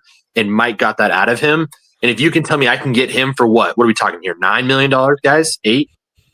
You know, incentives is probably up to 10, 11, like give or take. Be a 1-year deal. Yeah. And a guy that you could, you know, sign and then if, you know, Mills gets healthy and Ivy steps up and Nwosu comes back healthy, you can just put him back out on the market and release him again or maybe find a trade partner at the deadline. I think it'd be a pretty no risk move at this point. And that's where I feel like what we're going to see in the next couple weeks is, you know, until we see Trey Hendrickson and Micah Parsons sign their extensions, there's just going to be those whispers with Micah and the smoke and the shouting with Hendrickson that's going on. But again, let's talk about it. The odds of Seattle getting either of those guys. Micah's less than 1% and Trey Hendrickson is probably less than 20% with what we're talking about here, because there's just other bidders and other people that feel like they're closer. But if you told me, hey, in the next month, Seattle gets Jadeveon Clowney for a good team deal, and then they find another defensive tackle on cut down day to kind of supplant or put a little heat on Hankins, like, again, I already feel like this is a very good, I feel like this is a playoff roster. And if you told me, hey, Seattle can get 80% of 2023 Jadeveon Clowney in Baltimore, I'd be like, sign me the hell up, right? Like, and it just takes so much pressure off Nwosu to get healthy. It just allows everything to kind of more smoothly flow through what is going to be a marathon. It's not a sprint. And I just feel like those are the two moves that just make a lot of sense unless you get that blue chip that falls into your lap type of a deal. And I just, you know, until that happens, I don't think it's very likely. Well, first off, Michael, I want to just clarify. Jerry Jones doesn't even know that there is a Micah Parsons on his team, but there is a Michael Parsons on his team. So maybe we can get him. Maybe we can get Micah because Jerry's not sure of who he actually has on his roster. When I saw that interview and that whole thing, I couldn't believe that you missed, didn't even call your player by his initial actual correct first name. You completely butchered that when you're talking about contract extensions and how much he is an importance to the franchise. But a name that I saw thrown out on another Seahawks content creators podcast was Brian Nimhauser threw out the idea of Thibodeau being another potential guy they could look at going after out of New York because of the Abdul Carter draft pick this year and stuff. That's an interesting one that I feel like almost in some respects is someone we're not talking about, that is someone that John Schneider could secretly be potentially looking at. So, but let's get into some of these Q&As here, guys. The first one comes from Ryan Young, and he goes, is Bryce Cabeldue in the competition for right guard? Dan, would you say he's in it, or would you say he's just there as a developmental guy? No, he's got no shot to start at right guard. It's Haynes, Bradford, or Sundell, and I think we're going to know a lot more about that after the first preseason game. I think Mike McDonald seemed like anytime he's asked about it this week, his tone is like, although he did back off a little bit Wednesday, he reiterated the same tone that he did after minicamp, where he said sooner rather than later, like we got to settle on those 5 guys. Friday, he said, trust the process. And they've now inserted another wrench into that, right, by moving Sundell into that competition as well. But I think the reason Sundell's getting so many more reps at right guard is because they're going to move on from Bradford. And I think they've already kind of made that decision. And so I just hope whatever they do, that by the second preseason game, which is when most of the starters play, that they figure it out. They've got their 5 out there. We know who they're going to be. And then they have those 3 weeks to get ready for week 1, because they got to lock that down. You got to get that chemistry. You got to get that continuity built. Here's another one from I'd Rather Be Flying an X-Wing, who's always in either your show or our show's chat at some point, Dan. He goes, any chance we pick up another running back at the cut down? No, we can't even fit all the good ones we have on the roster now, even with McIntosh out. So I don't think there's any chance of that. I even saw good things from Jacardia Wright this week. And he looks like he's got some cool burst, and I like the way he's built. There's no need for another running back unless somebody goes down. And I will say this. I know there's a lot of skepticism around Ken Walker, but this is the best version of him that I've seen up close. Like I don't think he's ever really been this healthy and going full speed and 100% this early in camp, he looks like he's operating on a different level.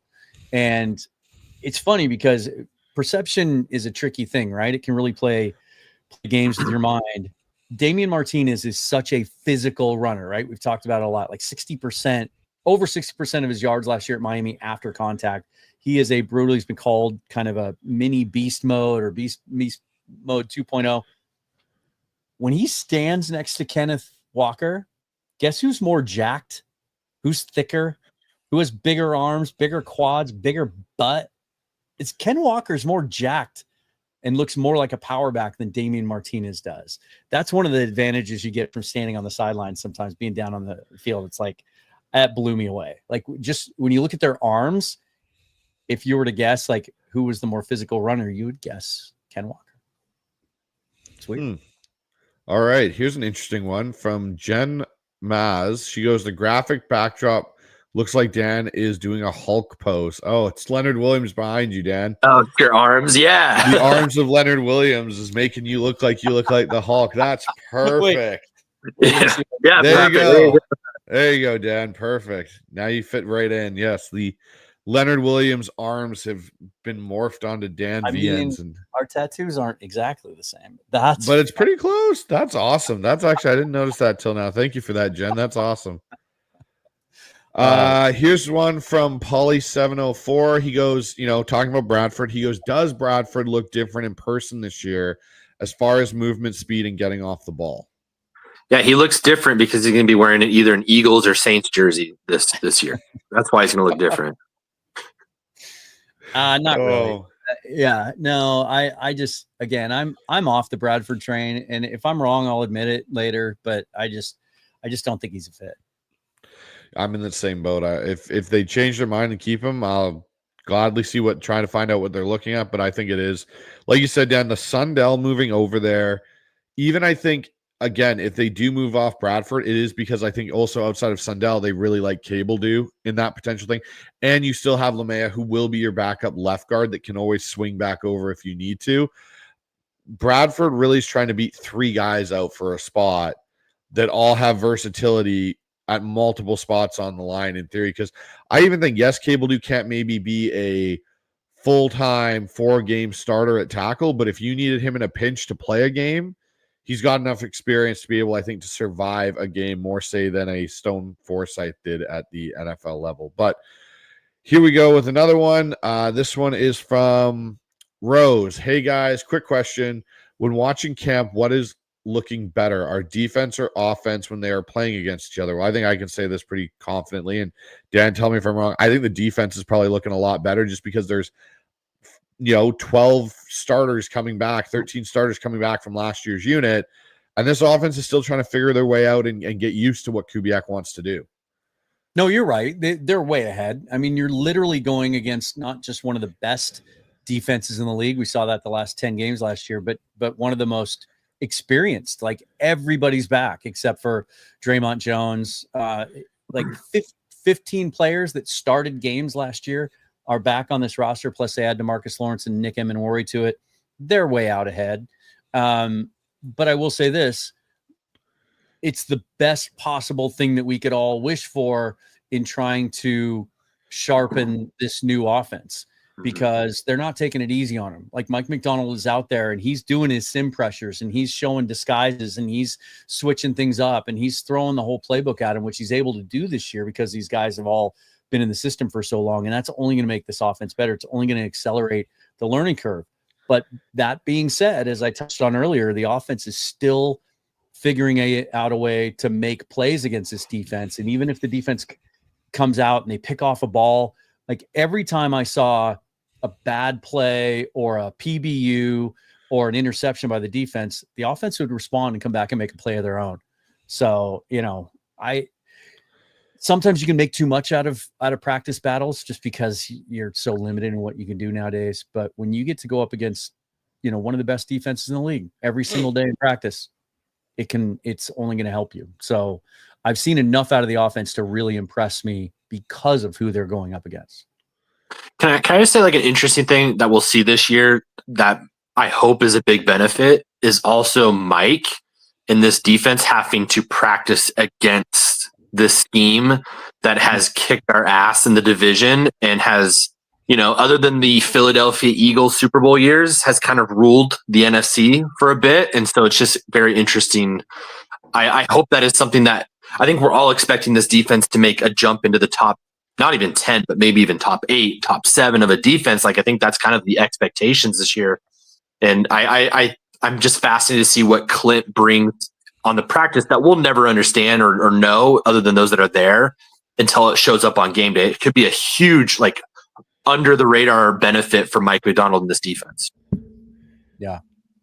It's really funny you bring that up, Mike, because there was a point in my conversation with Bobby Peters on the episode that we just released where he said what Clint Kubiak does for this offense is it brings its floor up from what it was.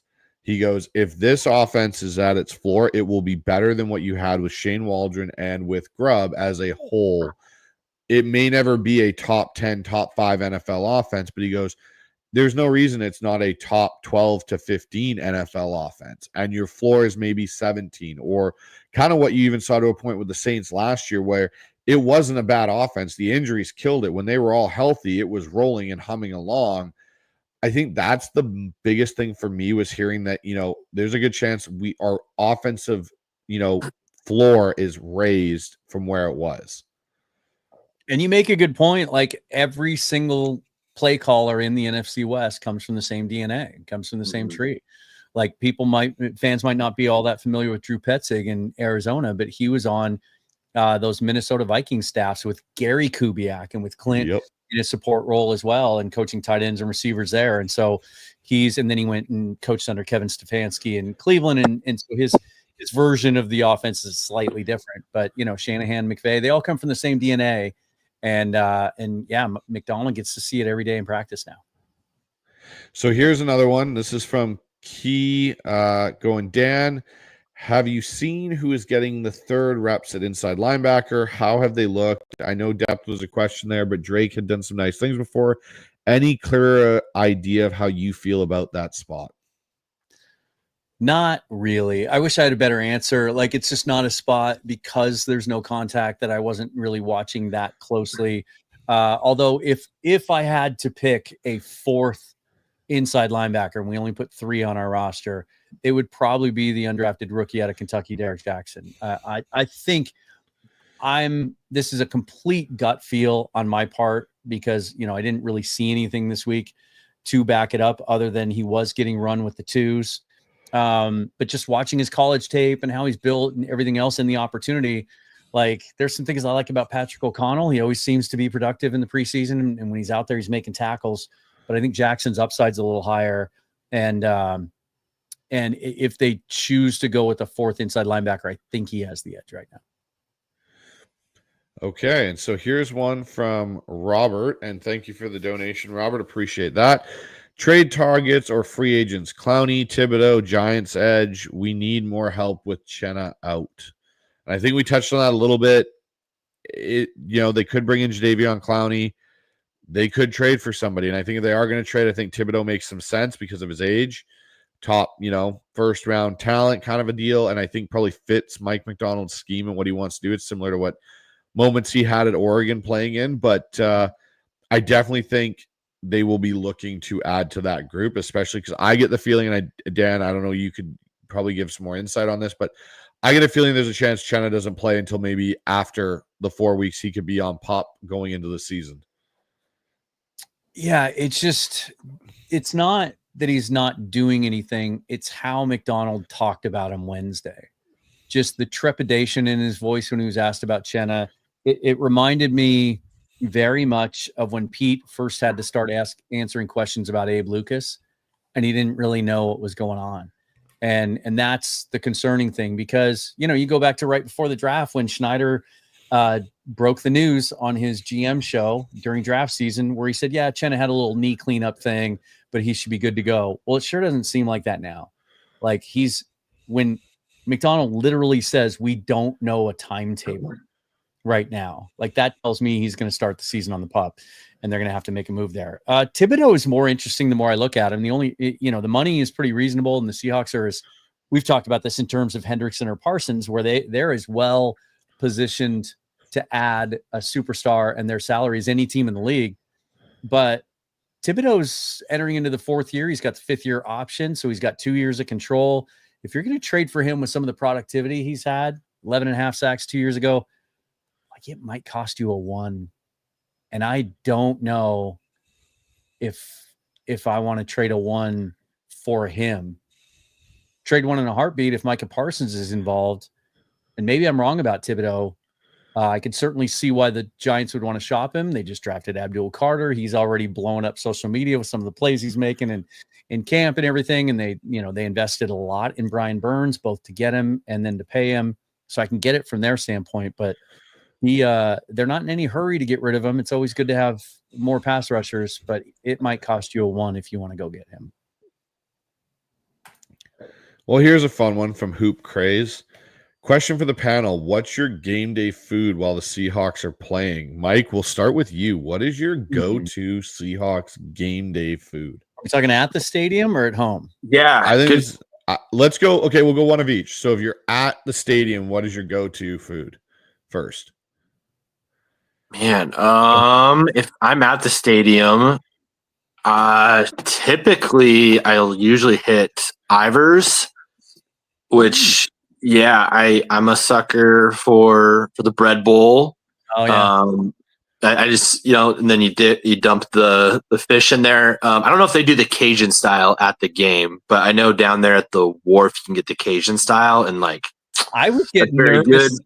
I get nervous that like there's going to be a big play or something, and the guy next to me is going to jump up and knock my elbow or something, and I'm going to name the people in front of me with the chowder. So when I go to the game, I eat before the game. Like I get there early enough and I eat my Ivers before the game, and then I'll go get like a snack at halftime. And that's like whether it's like a dog and a beer or some popcorn or something, like that's what I'll typically do. And then if I'm at home, like, man, it's really hard not, like, for me, I'm a big Wingstop guy. I love wings. Give me that half lemon pepper, half Louisiana rub. Well done. And I'm a happy guy as I'm throwing them around and yelling at our offensive line. All right, Dan, you're up. At the stadium, I'm old school. Like, it's hot dog. It's a dog, and pretty traditional. I like the dogs they have at the ballpark there. And then I'm mustard and ketchup, and maybe if they have onions, I'll put it on there. So pretty straightforward. At home, like, trying to think, I'll just whatever I feel like getting on DoorDash, but probably if I had to pick one, pizza. Like, it's just so much easier to eat at home. You don't have to worry about like stadium. That's why I like hot dog. It's just so much easier to it's more portable and it's easier to eat. Whereas, some of the more involved stuff, I like to, I'm a little bit of an obsessive eater, you guys. I like to have my space, right? I like to have all my sauces and dipping sauces and stuff, maybe 2 different beverages, lots of napkins. It's hard to eat at a ballpark sometimes. Okay, so for me, I got to go in agreement at the stadium. I got to have the clam chowder. That's like bread bowl, clam chowder. That's my thing. I love a good clam chowder. Can't go wrong with it. And then garlic fries. Got to get me some garlic fries. Those are the other part for me. Garlic fries are never. I'm a crispy fry guy, and the garlic fries always end up just becoming just a big pile of mush for me. If we're taking separate cars, then yeah, we can do that. But if we're in the same car afterwards, like, I don't know if there's enough gum in the world. I'm going to add a caveat to this, though. There's a thing for me, though, and it's a buddy of mine, my best friend, got me hooked on this. After any Seahawk game, we go to Al's Gourmet Sausages, that the yellow tents that are outside. $40 after the game. Yeah, and we go there and we get their version of a Seattle dog, and it comes with everything on it, and it is like the post game go to every single time we walk out of the stadium. We find one really close, get our Seattle dog, and we're out of there. And those are my like go-to food items when I'm at a Seahawks game. For at home, I'm a wings guy. I love my wings. The other thing for me, though, if I'm watching a Seahawks game, has got to be nachos. My wife makes amazing nachos and layers the cheese just right. So it's like constant cheese level, which is a huge misnomer with nachos. If you don't get cheese at every point, it's not nachos. And so my wife does a fantastic job with nachos. Does she do, when I make nachos at home, this is what I like to do. A chef taught me this that used to work for me. Does she use a combination of shredded melted cheese, but also queso? Got to do both.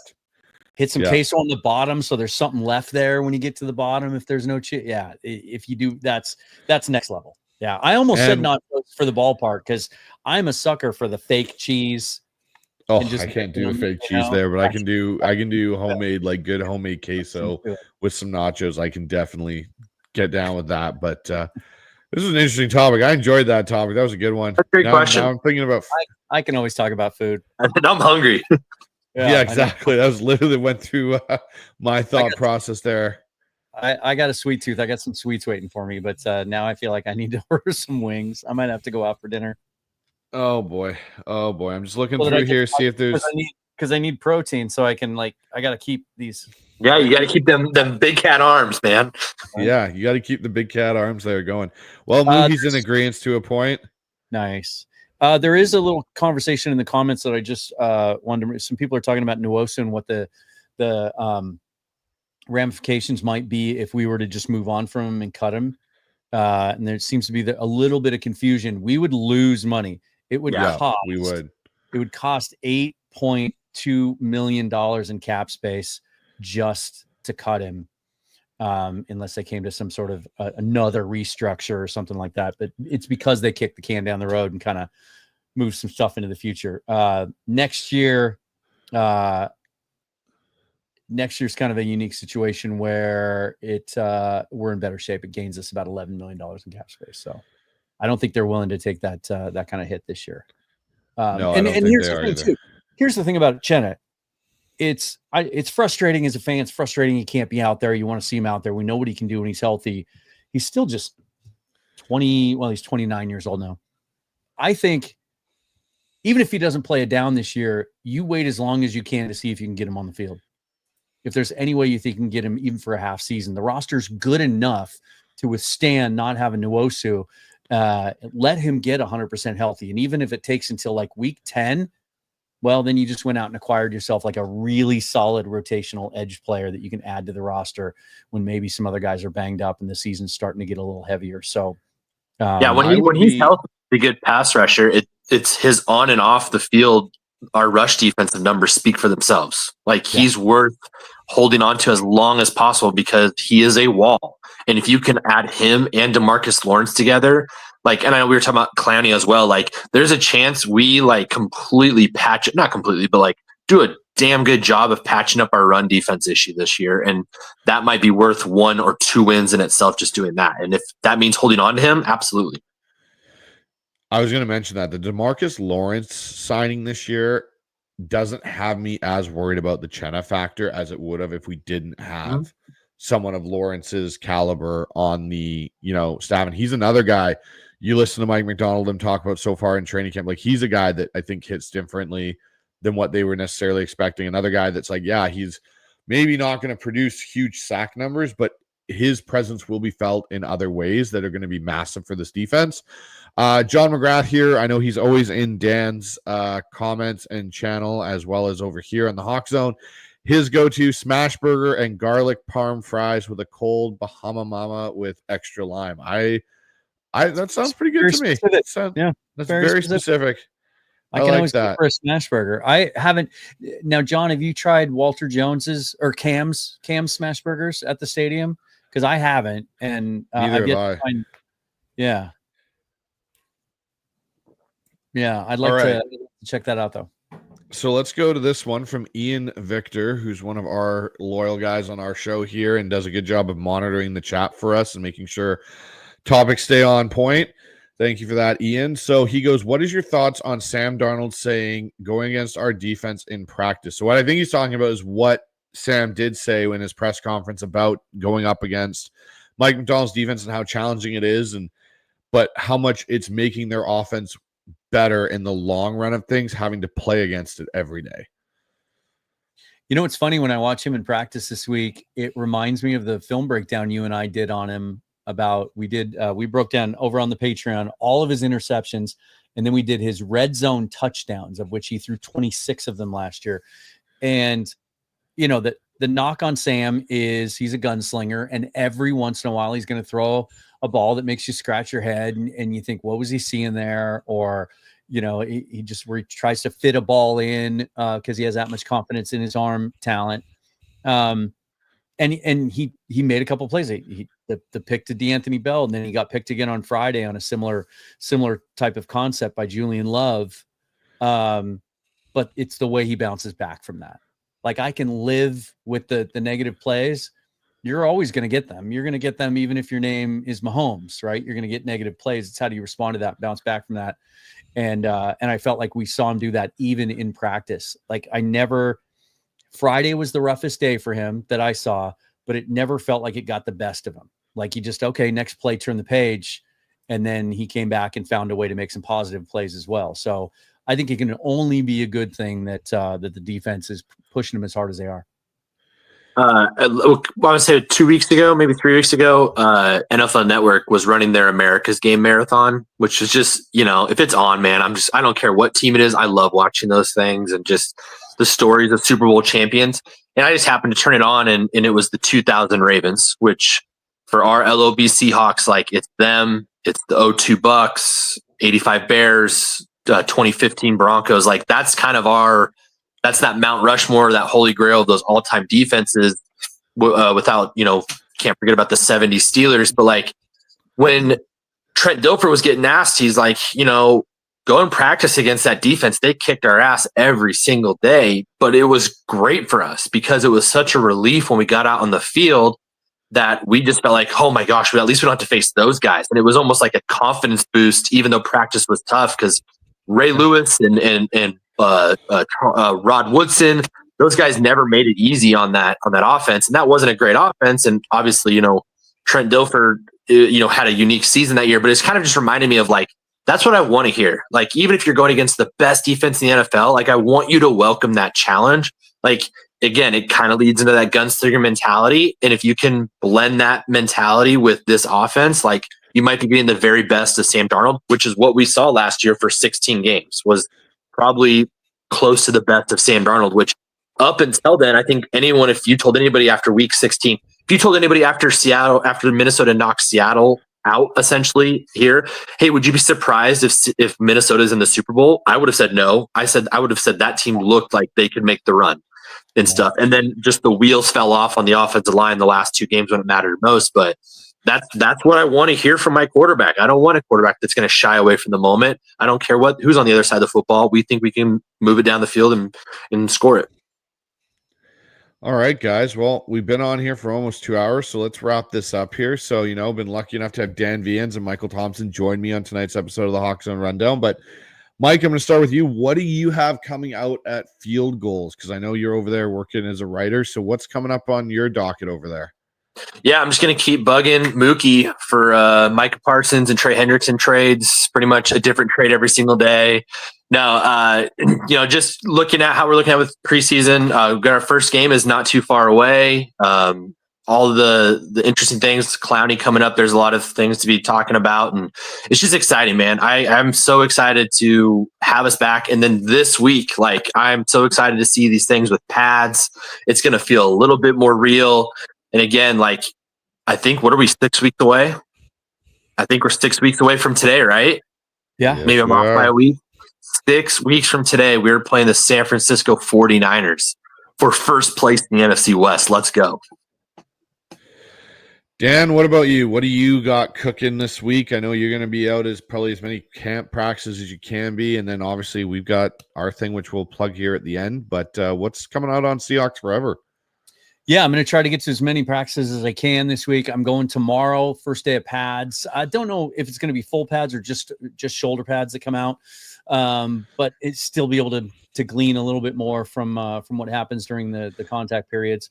So I'll be out there tomorrow with those guys. Going to catch up with Curtis Allen of the Seahawks Draft Blog tomorrow, so I'll get his comments after practice on the show. And then also going to practice Thursday and Friday. You guys will be out there. Bryce, I know you will on Friday. And then we've got the live show. So Friday at Fair Fashion Brewing on First Avenue in Soto.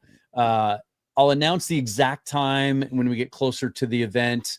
There's going to be some, I'm going to be coming from practice and then have to get everything set up and troubleshot, make sure it all works. And then Saturday, we're doing the big live show from there 2 to 4 with you and me and Brandon Kane in the Hawks Nest and Mookie and Corbin Smith. And then we're going to go over to Football Fest and react to that afterwards as well. So big, busy week, man. A lot going on.